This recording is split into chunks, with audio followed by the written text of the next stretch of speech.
네. 네. 이번에는 2장을 한번 살펴보겠습니다. 2장의 제목은 근본적인 수용. 근본적인 수용을 하기 위해서는 지금 이 순간을 있는 그대로 받아들이기. 네네네. 저는 뭐 이런 영성이나 마음 관련 책들을 보면서 이 이야기들을 계속 봐요. 지금 있는 이 순간을 그대로 받아들이기. 계속 보는데 이걸 내가 진짜 제대로 이해를 하고 있는 건가라는 생각이 많이 들고 참 쉽지 않다라는 생각도 듭니다. 네. 54페이지에 근본적인 수용에 대해서 이렇게 이야기를 하고 있습니다.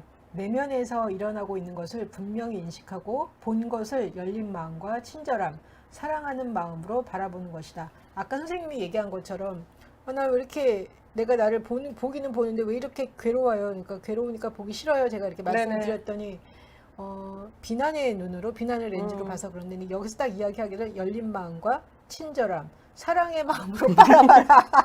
그렇죠. 네. 지금 보니까 네. 그러지 않았기 때문에 보고 싶지 않은 않다라는 걸 제가 오늘은 정말 확 알게 된 것 같아요. 네. 예. 근본적인 수용은 마음 챙김으로 자신의 경험을 명확히 보고 자비로 감싸 안을 수 있을 때 가능하다. 자비로, 사랑으로 감싸 안아라. 예. 저 책 그 그림에 보면 그렇게 보이잖아요. 이렇게 네네. 딱 품고 있잖아요. 네네. 예. 저기 이제 많은 것을 좀 함축한다라는 생각이 들고요. 그 수용의 두 날개가 있다라고 이야기를 하는데요. 수용의 네. 첫 번째 날개는 마음 챙김, 네. 명확히 보는 거다. 네네. 순간순간의 경험에서 일어나고 있는 것을 정확하게 알아차리는 것. 예. 그래서 예를 들어 하나 드러났는데 두려움을 마음 챙김할 때는 질주하는 생각과 긴장되고 떨리는 몸과 마음, 도망가고 싶다는 욕구를 의식한다. 그리고 이 경험을 어떤 방식으로 조절하려 하거나 없애지 않으면서 의식을 한다. 이 욕구와 생각은 우리가 수용하고 있는 것의 일부가 된다. 이는 삶을 있는 그대로 보게 된다. 만약 우리가 수용하고 있는 것을 명확하게 볼 수 없다면 경험을 진실로 수용할 수 없다라고 이야기를 합니다. 자기가 두려워서 떨고 있는 것 자체도 느끼고 마음이 그렇죠. 불편한 것도 느껴라. 느끼고. 네. 예. 그렇게 하세요? 저는 느끼죠. 예. 이 부분은 많이 느끼는 부분이에요. 예. 뭐 약간 대인 공포증 그런 거 있고 무대 공포증이 있고 이 뭐 화상 지금 촬영하는 것도 저한테는 그닥 편한 부분은 아니니까요. 제 몸이 긴장해 있다는 것도 알고 있고요. 예. 긴장은 하셨는지 모르겠는데 네. 말씀하시는 건 하는 거 보면은 완전 뻔뻔하셔. 그러니까요. 다른 사람들은 전혀 모르지만 저 혼자 이제 느껴지는 긴장감인 거죠. 예. 그냥 그러면은 그럴 때는 긴장감과 그냥 함께 가시는 거죠. 예, 그냥 그래 뭐 내가 원래 그런데 뭐 어떡하겠어. 이러고 마는 거죠. 근데 뭐. 계속 가다 보면 그 긴장감이 어느 정도 사라지기도 하나요? 긴장감이 사라지지는 않는데요. 사라지지는 않는데 이제 그 긴장감을 대처하는 방법을 스스로 터득을 하는 거죠. 그러니까 지금 제 손을 보면 손이 이제 밑에서 계속 이러고 있단 말이에요. 이건 이제 조금 편안한 부분인 거죠. 이제 인식을 조금 이제 긴장감을 이제 다른 데로 쏠리게 하기 위해서 집중을 좀 더 다른 데 쏠리기 위해서 이런 행동을 취하고 뭐 설교할 때는 저는 이제 무조건 이거 강대상 잡아요. 쓰러질까봐 설교하다가 그러니까 열정적으로 설교해서 쓰러질까봐가 아니라 자꾸 덜덜덜 떨리는 거예요. 저 벌써 안수받은 지 10년 넘었잖아요. 그런데도 떨려요? 죽겠어요. 정말? 네, 온 그렇구나. 옷이 다 젖거든요. 근데 그래요? 네, 계속 그래요. 그래서 그냥 이거는 하는 이유가 팔이 안 떨리도록, 다리가 안 떨리도록. 그러면 앞에 사람들은 보여요? 전혀 모르죠. 진짜? 네, 아니, 전혀 아니, 아니. 모르세요. 앞에 제 청중들이 눈에 보이냐고. 보이냐고요? 네. 다행히 10년이 넘으니까 청중은 보여요. 그러니까 그거는 이제 몇 년이 지나서 청중은 보이는데, 네. 그러니까 더 떨리는 부분도 있어서 제 몸의 안정감을 위해서 전 잡죠. 잡으면 뭔가 의지하고 있구나. 그래, 괜찮아. 어차피 저 사람들은 내가 떠는 거 전혀 못 느끼고 있어. 근데 이제 어떻게 느껴지냐면 이게 오고 전 다리가 이제 완전 계속 서 있어요. 꼼짝을 안 하거든요. 그래서 설교 끝나고 나면 다리가 되게 뻣뻣한 나무 있잖아요. 되게 불편해요. 아파요. 알고 긴장을 있어요. 많이 하시는구나. 네, 좀 많이 하는 편이죠. 알죠, 있죠. 알고 있어요, 저는 좀. 그래서 여기서 수용의 그 아까 말씀드린 대로 첫 번째 날개는 마음 챙김으로 순간순간의 경험에서 일어나는 것을 정확하게 알아차리고 네. 두 번째로는 그 알아차린 거를 자비로 네. 이렇게 껴안는다. 우리가 네. 자각한 것과 부드럽고 호의적인 방식으로 관계하는 능력이다. 자비는. 그래서 두려움이나 슬픔의 감정에 저항하는 대신에 아이를 보듬는 어머니의 사랑으로 자신의 고통을 감싸 안는다. 자비는 우리의 수용을 전면적이고 완전하게 만든다. 이렇게 완전히 품어줘라. 네. 이게 저는 익숙치가 좀 않는 것 같아요. 그리고 이제 다른 사람들은 그나마 좀 이렇게 하는 게 그나마 되는데 나한테 해주는 거는 진짜 익숙하지가 않은 것 같아요. 그렇죠. 다른 사람은 내가 아니니까 상관없거든요. 상관이 없다라는 게 무슨 말씀이세요? 그 사람이 그렇게 살아도 사실 내가 책임질 게 아니잖아요. 그 사람의 인생이니까. 불쌍한 부분에 대해서도 내 게 아니니까 좀 더 관대해지는 거죠. 그러니까 나가 아니니까 내가 아니니까. 예, 그렇죠. 관대해진다. 부모들이 자녀한테 관대하지 못한 이유는 저 자녀들의 앞날에 대해서 책임을 져야 되기 때문에 관대하지 않잖아요. 대신 이모 고모들은 되게 관대하잖아요. 왜냐하면 그 아이의 앞날에 대해서 저희는 책임을 안 져도 되니까요. 근데 나에 대해서도 마찬가지인 거죠. 나는 내가 책임을 지고 살아야 내야 되는 존재이니까 관대하기가 쉽지 않죠. 그런데 타인은 알아서 살아야 되니까 내가 아니니까 관대해질 수도 있죠.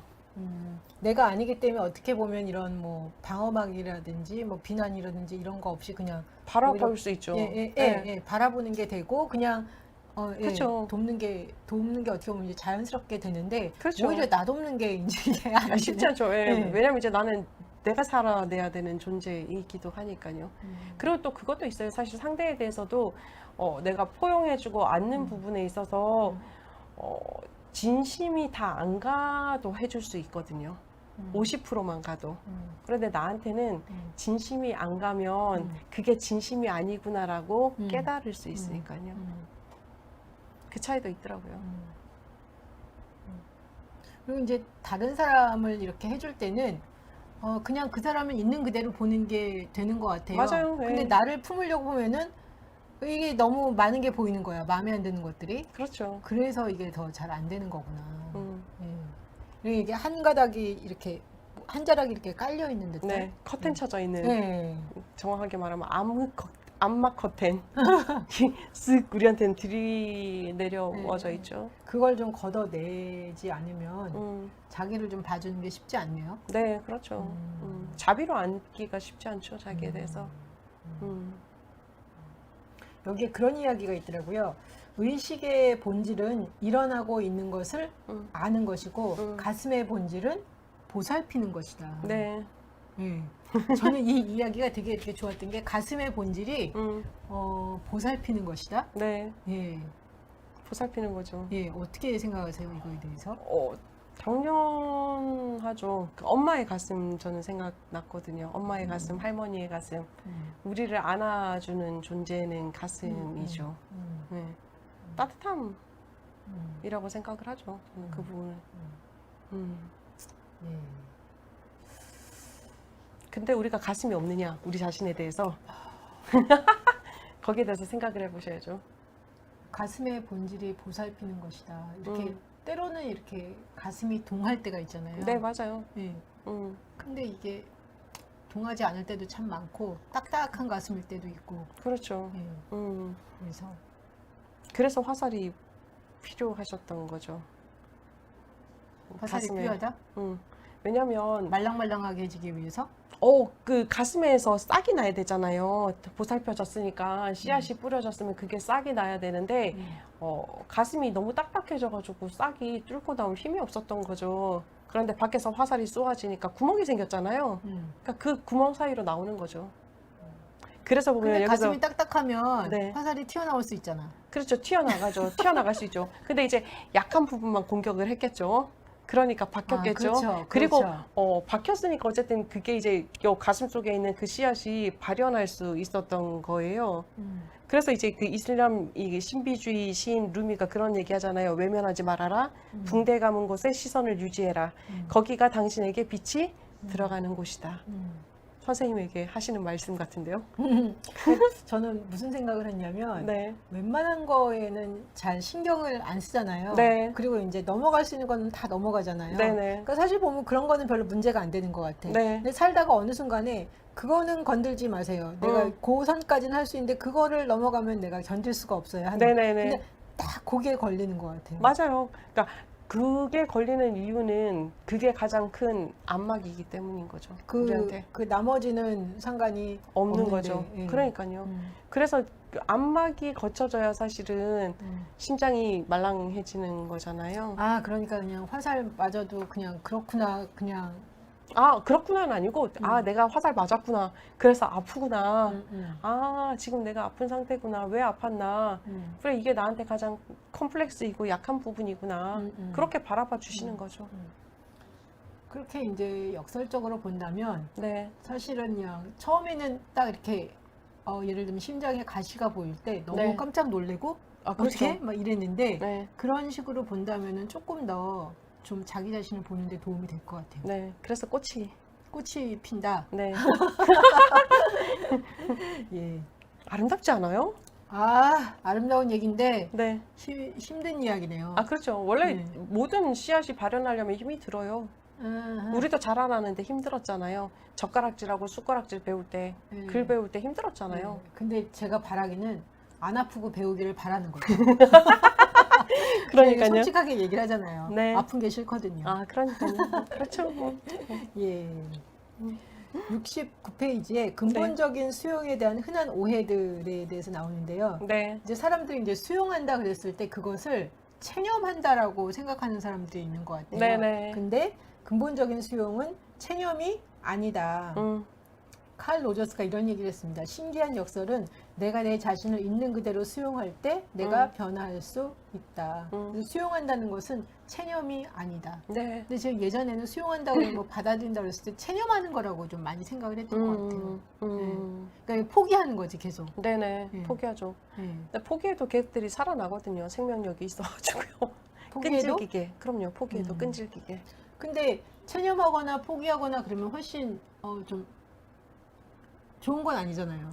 안 좋은 거죠. 그래서 살아나는 거예요. 계속 파이팅이 넘치는 거죠. 무시하는 거잖아요, 사실은. 체념 포기는, 너 잠시 저쪽으로 가 있어. 나중에 만나줄게. 가 아니라, 너 저쪽으로 가. 그럼 얘들은 자꾸 들어오려고 그러죠. 왜냐면 이제 소외당했다고 생각하니까, 배척당했다고 생각하니까. 두 번째 그 수용에 대한 근본적인 오해 가운데서 근본적인 수용은 자신의 한계로 자신을 정의하는 것이 아니다. 움츠러드는 것의 변명이 아니다. 보면 이제 우리가 수용한다고 그러면서 그걸 이제 이게 내 한계다라고 수용을 하면서 거기서 딱 멈추는 경우들이 많이 있어요. 네, 맞아요. 근데 그것이 아니다. 아니다. 네. 네. 근본적인 수용은 그렇다고 방종도 아니다. 아니다. 예. 예. 수용한다, 난 다 받아들일 수 있어 이러면서 뭐 방종하고 맘대로 하고 그거를 수용이라고 하는 것이 아니다. 또한 근본적인 수용은 우리를 수동적으로 만들지 않는다. 지금 이 순간 자신의 경험을 현명한 행위의 첫 단계로 인정하는 것이다.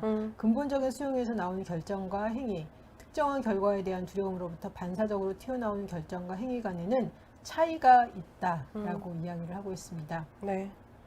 또 다섯 번째로 근본적인 수용은 친숙한 욕구나 두려움, 판단하고 계획하는 사고를 삶의 흐름의 일부로 받아들이고 수용하는 것이다.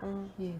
이걸 보면서 저는 두려움을 받아들이는 것, 그냥 두려움과 함께 있는 것, 이런 것들을 굉장히 불편해 한다라는 걸 발견한 것 같아요. 누구나 다 불편하죠. 그래서 저는 막 그러는 거지, 기도하면서도. 하나님 진짜 불편해요.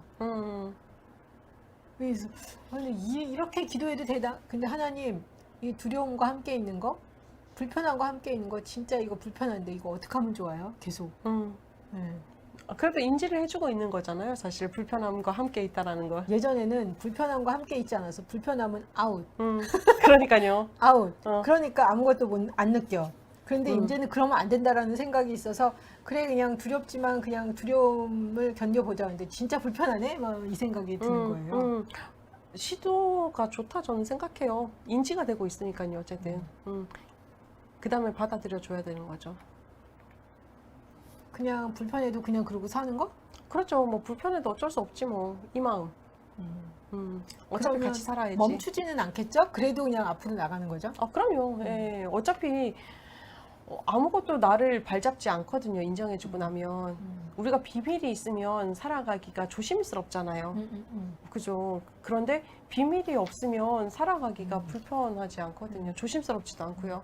저는 약간 해결사 기질이 있어서 네. 불편하면 그거 해결해야 돼. 그러니까 해결할 수 있는 거면 해결하면 좋은데 해결 안 되는 게 사실은 태반이잖아요. 그러니까요. 그러니까 해결해야 된다는 생각이 강하니까 거기서 진도가 안 나가는 거야. 그렇죠. 그럼 수능을 망치잖아요. 시험을 망치고 수학 문제 푸는데 이 문제가 안 풀려. 거기서 계속 머물러 있어. 근데 그게 수학 문제가 20문제인데 3번이야. 그럼 이제 그 뒤는 폭망인 거죠. 아, 지금 듣다 보니까 사안별로 그냥 넘어가는 것도 있고 안 넘어가는 것도 있고 저도 그러네요. 아, 그럼요. 모든 사람이 그럴 거예요, 대부분. 근데 심리적으로 불편한 거는 되게 못 견뎌하는. 아, 그렇죠. 왜냐면 익숙해지지 않는 부분인 거잖아요. 네. 사람과의 관계성에서는 더 심하고요. 나 저 사람하고 불편해. 뭔지 모르겠는데 약간 이제 어색해. 이런 거 너무 싫잖아요. 싫긴 한데, 아 그러던 말던 그리고 그런 건 넘겨. 진짜요. 네. 아, 되시는구나. 그게. 그거는 되는데 내 마음이 불편한 걸 못 견뎌. 아하. 그거는 해결하고 지내가야 된다. 막 이 생각이 되게 강해. 그래서 막 집중해. 근데 이제 암만 집중해도 안 되면 몰라. 에휴, 얘따 모르겠다. 그리고 이제 일어서죠. 네. 근데 거의 이렇게 습관적으로 집중하는 것 같아요. 해결해 보겠다고. 그렇겠죠. 원래 우리가 가지고 있는 반응 자체는 자동화 반응이니까요. 어떤 행위를 딱 만났을 때 항상 우리가 그렇게 살아온 방식대로 혹은 우리가 그렇게 대했던 방식대로 나타나는 게 당연하죠. 사람이니까요. 근데 제가 어제 이렇게 다시 말씀 보다가 무슨 생각이 들었냐면 네. 그 마가복음 6장인가에 보면 예수님이 풍랑위로 걸어 네네네네네. 근데 제자들은 막 헤매고 역풍에 막 이러잖아요. 네네. 근데 제자들만 계속 쳐다봤어요. 네네. 근데 어느 순간 예수님을 보니까 예수님은 그 역풍 가운데 그냥 걸어오시잖아요. 네네. 그게 어느 순간 역풍이라도 개의치 않으시는구나. 그냥 역풍에 걸어 가시는구나. 자기 갈 길 가시는 거죠. 역풍에 저렇게 그냥 바다 위를 걸어 가시네. 내가 봐야 될 거는 제자들이 이러면서 역풍에 헤매고 있는 걸 보는 게 아니라 네. 예수님을 바라봐야 되는 거였구나. 예수님은 역풍에 그래도 바다 위를 걸어 가시네. 네, 그게 제 눈이 들어오면서 난 이때까지 제자들만 쳐다봤다. 예수님을 쳐다보니까 좀 더 좀 다른 게 보인다라는 생각이 들었어요. 좋은 통찰이네요. 그죠? 그래요? 네. 그러니까 딱 보니까 예수님을 보니까 역풍 불어도 그냥 바다 위로 그냥 계속 그럼요. 가시더라고요. 그럼요. 뭐 난리가 나도 그 배 고물에서 코 골고 주무시잖아요. 네. 그러다가 제자들이 막 깨우니까 왜 깨워? 바다야 잔잔하라 그러니까 잔잔해지잖아요. 그러니까요. 그렇게 딱 보니까 예수님의 대처 방식은 굉장히 다르다라는 생각이 들었어요. 그렇죠. 예. 그렇죠. 역풍이 사실 우리 심리적인 반대 방향이라고 생각할 수 있는 부분인 거잖아요. 그렇죠. 나를 불편하게 하는 것들, 나를 대적하는 것들에 대해서. 근데 예수님은 본인의 길을 가신 거고 제자들은 거기에서 끊임없이 이제 휘말린 거잖아요. 나네? 저도 되고 어쨌든 네. 혹시 이 장에서 하시고 싶은 이야기? 저는 스토리라는 이야기에 꽂힌 거예요. 여기에서 이제 우리가 스토리 속에서 길을 잃을 때 실제 경험과의 접촉은 끊어진다라는 거. 그러니까 그렇지라는 생각을 했는데 스토리 자체는 내가 가지고 있는 이야기인 거예요. 내가 생각하고 싶은 것, 내가 이제 그대로 반응해 왔던 부분들에 대해서 이야기를 하고 있는데 참 좋은 통찰이다라는 생각을 하게 됐어요. 그러면서 제 자신을 돌아보면서 나도 항상 스토리 속에서 헤맬 때가 참 많았구나라는 생각을 하게 되었고 발견하면서 좀 재밌다라는 생각 좀 했었었죠. 자기만의 이야기에 푹 빠져가지고 그쵸. 다른 사람이 얘기해도 들리지 않아요. 들리지 않고 그렇게 해서 그런 게 아니라고 그러니까 그렇게 오해하지 말아라 해도 듣지 않는 게 맞아요. 자기만의 스토리에 딱 빠지면 그 자기 스토리 안에서 해석을 하잖아요. 그래서 맞아요. 다른 사람 이야기를 안 듣거든. 맞아요. 그러니까 거기서 진짜 필요한 게 근본적 수용이구나. 그래서 그 스토리로 들어갈 것이 아니라 지금 있는 이 상황을 내가 쳐다보고 판단하고 듣고 하는 게 참 중요하구나라는 생각을 하게 되었죠. 말씀하신 대로 이렇게 자동적으로 무슨 일이 발생을 하면 자기 스토리에 딱 빠지게 되는 것 네, 같아요. 맞아요. 네. 우리가 항상 스토리를 들고 다니잖아요. 네. 네. 그러니까 저는 예전에 네. 대학교 다닐 때 새벽에 학교 가다가 크게 한번 다친 적이 있어요. 그 다음부터는 새벽에 나가는 게 너무 무섭고 어디를 가도 두렵고 내 앞에서 사람들이 걸어가는 건 괜찮은데 남자들이 내 뒤에서 걸어오는 거는 다 의심스러운 거야. 택시를 타면 그때부터 덜덜덜덜 떠는 거야. 왜냐하면 혹시 저 사람이 나를 해치는 거 아니야? 근데 그게 사실 보면 내 스토리잖아요. 그렇죠. 근데 그 스토리가 10년 넘게 사라지질 않았어요. 그러니까 항상 밤길을 다니면 뒤에 남자가 이렇게 걸어오거나 그러면 나는 안 걸어가. 그 사람이 앞으로 갈 때까지 보내고 나서 그 다음에 가. 그러니까 항상 그 스토리가 나를 딱 붙들고 있으니까 저는 몸이 경직되고 그렇죠. 무서운 거예요. 그 남자 입장에서 어떻겠어요? 그걸 모르겠어요. 얼마나 억울하겠어요. 저 여자가 갑자기 가다가 길을 멈춰. 내가 뭐 어떻게 했다고. 그렇죠. 근데 이제 그 스토리에 이제 한번 약간 그 트라우마가 있으니까 모든 사람이 무서운 거야. 그렇죠. 맞아요. 네. 그래서 스토리 하면 이제 딱 저는 그 생각이 들더라고요. 상대는 억울해요. 상대가 억울해도 일단 제가 안심을 하고 살아야 되니까. 그래서 그런 건 있어요. 아, 내가 내 스토리에 빠져서 사람들을 너무 이렇게 뭐라 그러죠? 경계하고 그렇죠. 의심하고 네. 곡해하는 거죠, 사실은. 네. 그 사람은 아무 일 없이 자기의 길을 가고 있는데 내 스토리가 있어. 그래서 그 사람이 무서워. 그리고 경계해. 그럼 네. 그 사람, 그래도 이제 그냥 멈추는 정도지. 어머, 왜 따라오세요? 아니 뭐 혹은 그렇게는 이러면 안 해요. 그러니까요, 다행히 네. 그렇게 한다면 이제 진짜 그 사람 입장에서는 헐. 근데 이제 그게 예를 들면 그런 제가 트라우마가 없었다면 그렇게 막 놀래서 크게 다친 기억이 없었다면 제가 그러지 않겠죠. 그렇겠죠, 맞아요. 근데 이제 그게 어떤 하나의 트라우마를 통해서 제가 그 기억이 머리에 있으면 그 다음부터는 그 기억에서 벗어나는 게 진짜 힘들더라고. 맞아요. 그러니까 이제 계속 스토리 속에서 길을 잃게 되는 그렇죠. 부분이거든요. 그러면 이제 현실을 볼 수 없게 되는 거죠. 그래서 제가 딱 이제 다 의심의 눈으로. 눈을 가지고 네. 다 막 보니까 말은 안 하지만 일단 장막을 딱 치고서 이렇게 보고 이렇게 되더라고요. 그렇죠. 근데 내가 돌구나라는 걸 돌고 있구나, 스토리 속에 또 헤매고 있구나라는 게 이제 인지가 되면 끊어내고 나와야 되는 거죠. 현실을 만나기 위해서. 그렇죠. 음, 예. 재밌는 것 같아요, 스토리.